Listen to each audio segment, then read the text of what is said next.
8 Israeli soldiers, including the son of Israeli Finance Minister Betzalel Smotrich, were injured in a rocket attack by Iran-backed militant group Hezbollah in northern Israel on Friday. Hezbollah's rocket attack was in response to relentless Israeli strike on Lebanon amid its war with Iran. According to the Times of Israel, 5 of the 8 soldiers were seriously wounded in the rocket attack. The troops, who all serve with the Givati Brigade, were taken to the hospital for treatment. The Israeli military on Friday released footage that it claimed showed airstrikes on Hezbollah targets across Lebanon.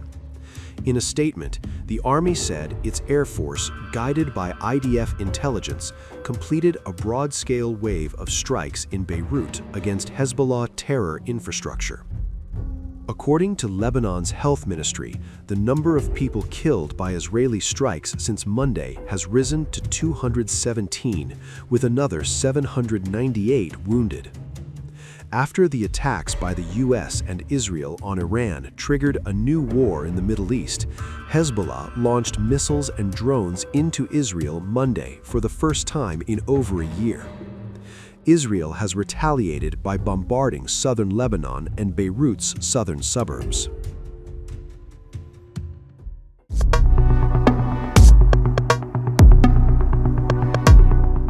The Iran-backed Hezbollah militant group has unleashed bloody attacks on Israeli forces in southern Lebanon amid renewed fighting. An officer of the Israeli Defense Forces was seriously wounded during fighting with Hezbollah in South Lebanon on March 5th. The IDF also informed that another soldier suffered moderate injuries. Both troops serve in the IDF's Givati Brigade and were taken to a hospital for treatment. According to the Times of Israel, citing the IDF, their families were notified and no further details were shared. The wounded officer marks the most serious casualty yet among Israeli troops since ground forces began pushing deeper into southern Lebanon in recent days as part of an offensive in response to renewed cross-border rocket fire. On March 4th, 2 Israeli soldiers were wounded after Hezbollah launched anti-tank guided missile in southern Lebanon. This was the first reported injury among Israeli forces since the start of the regional war. Fresh conflict broke out between Hezbollah and the IDF after the Lebanon-based militant group launched rockets and drones at northern Israel on March 2nd to avenge the death of Iran's supreme leader, Ayatollah Ali Khamenei. In response, the Israel Defense Forces advanced further into southern Lebanon, with the military saying it assumed forward defensive positions to establish an additional defensive layer to remove the threats to the residents of northern Israel. Remember, Israel, in violation of the previous agreement, has been occupying parts of southern Lebanon. Israel carried out a series of airstrikes late Thursday into Friday, targeting the southern suburbs of Beirut, as well as areas in southern and eastern Lebanon. Loud explosions could be heard as the strikes lit up the skyline. IDF said it targeted Hezbollah military infrastructure in a wave of airstrikes in Dahiyah. According to Lebanon, 123 people have been killed in Israel's strikes, and 83,000 had evacuated before Thursday's evacuation order. There will be no more equations. We will continue to act to protect the security of northern residents. We will act without pause to remove the threat, and we will not let up on the objective of disarming Hezbollah. Hezbollah continued firing rockets and drones into northern Israel Thursday and early Friday, setting off sirens Thursday in the Acre area, Galilee, and the Golan Heights. From 2:14 a.m. to 2:39 a.m., 7 separate alarms sounded in towns near the Lebanon border, including Kiryat Shmona, Metula, and Mizgavam.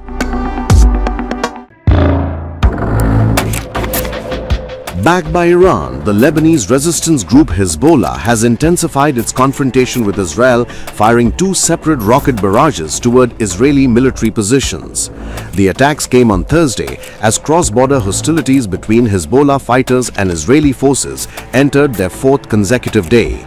Sirens echoed across northern Israel, while Israeli military responded with strikes on Hezbollah targets in southern Lebanon. The first barrage was aimed at Israeli positions in the Al Jalil panhandle, while a second followed at targeting a facility operated by Rafael Advanced Defense Systems, a major Israeli defense contractor located south of Akka.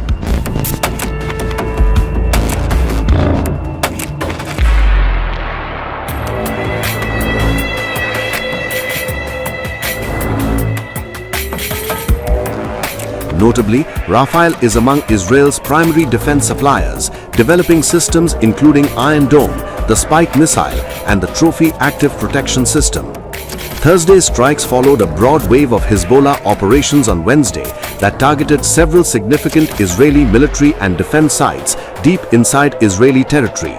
Among the locations targeted were the Ein Shemer airfield near Hadera, which houses Arrow anti-ballistic missile batteries and Green Pine radar systems, the Iron Dome radar array at the Kiryat Eliezer Air Defense Base in Haifa, the Tel HaShomer military headquarters southeast of Tel Aviv, Haifa Naval Base, Ramat David Air Base, and the headquarters of Israeli aerospace industries in central Israel. On the Israeli side, its forces have struck across southern Lebanon, the Bekaa Valley, and Beirut's southern suburb, killing more than 10 people according to reports.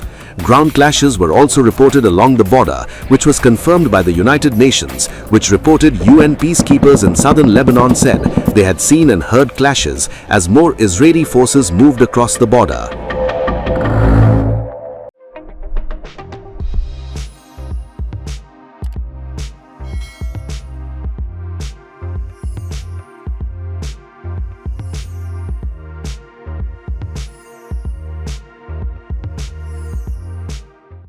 News never stops. The world keeps turning, and every turn tells a story. Wars, elections, geopolitics, Davids versus Goliaths. While everyone is celebrating the US-China trade tour, Trump has been quietly doing something else across Asia. These were once home to the ancient Silk Road connecting east and west. But who's connecting the dots?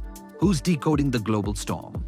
Welcome to Times of India videos. You're watching a special edition of Global Pulse with me, Neha Khanna. בהנחיה שלי ושל שר הביטחון ישראל כץ.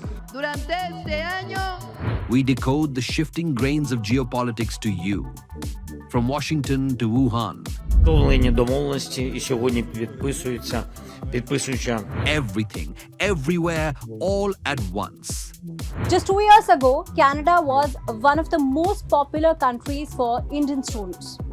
From Davos to Delhi, we track the decisions that move markets, shift policies, and shape the future.